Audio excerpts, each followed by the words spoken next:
Start.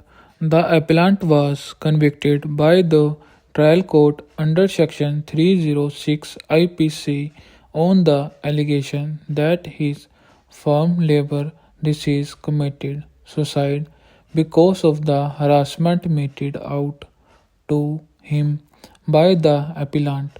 The prosecution case was that the appellant 2 days prior to the incident leveled an allegation of theft of ornaments against the deceased that the appellant had also demanded from the deceased rupees 7,000, which was given to him as advance at the time when he was kept in employment.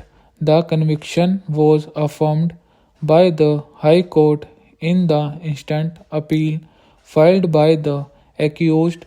It was contended for the appellant that the conviction of the appellant was unsustainable as no ingredients of offense punishable 306 IPC were made out.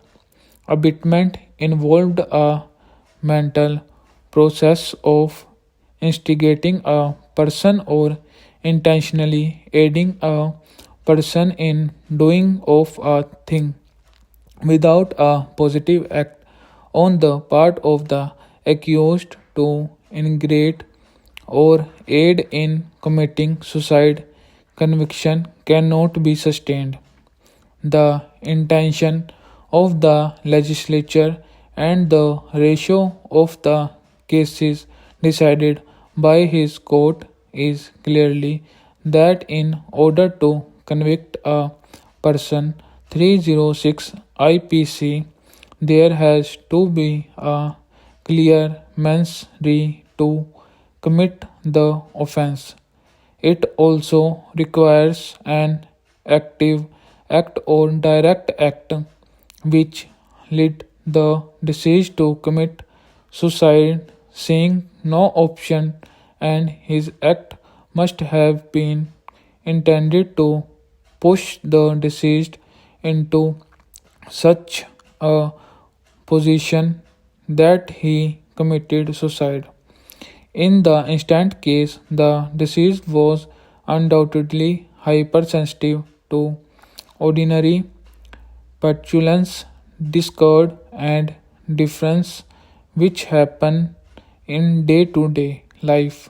Human sensitivity of such individual differs from the other. Different people behave differently in the same situation. In the light of the provisions of law and the settled legal positions crystallized by a series of judgments of his court, the conviction of the appellant cannot be sustained. The word suicide in itself is on here defined in the Indian Penal Code. However, its meaning and import is well known and requires no explanation. Sui means self and side means killing, thus implying an act of self killing. In short, a person committing suicide must commit it by himself, irrespective of the means employed by him in achieving his object of killing himself. Suicide by itself is not an offense under either English law or Indian criminal laws. Stop.